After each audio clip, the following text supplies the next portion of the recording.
Well, let's continue to get more reaction on the story. Joining me now is the former Defence Minister, Mr. Mosiuoa Lekota. Mr. Lekota, good morning to you. Thank you for your time in talking to us. Would this have taken place when you were still in charge? It could never have taken place, first of all, because no aeroplane could enter South African airspace without it being detected by our defence establishment and knowing where that plane was coming from and where it was going.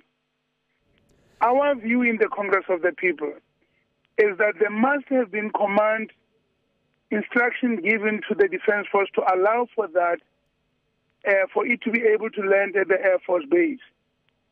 The President of this country, who is the Commander-in-Chief, must answer, because the relationship between the Guptas and the President has been under question mark for a long time, because even ministers have been first informed by the Guptas that they would become ministers, and the President has appointed them only after the Guptas had informed them that they were going to be ministers.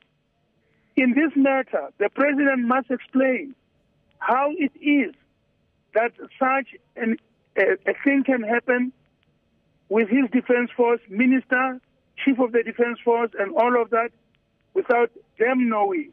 And he must explain. It mustn't be no one should beat about the bush. We have been allowing the President for some time. The ANC has allowed the President to run this country as a personal fiefdom.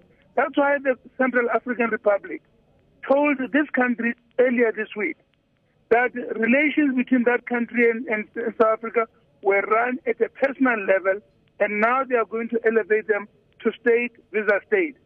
I insist, and the Congress of the People hold very firmly to the view that the President in person must answer to these issues.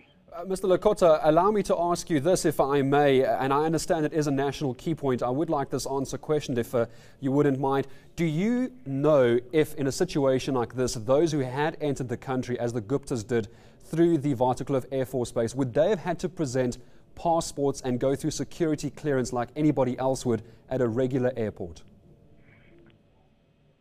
Please just repeat the question. I missed some elements of it. I will repeat the question. My apologies. When the Guptas landed at Waterkloof Airforce Base, do you think they would have had to present their passports and have security checks like any other airport?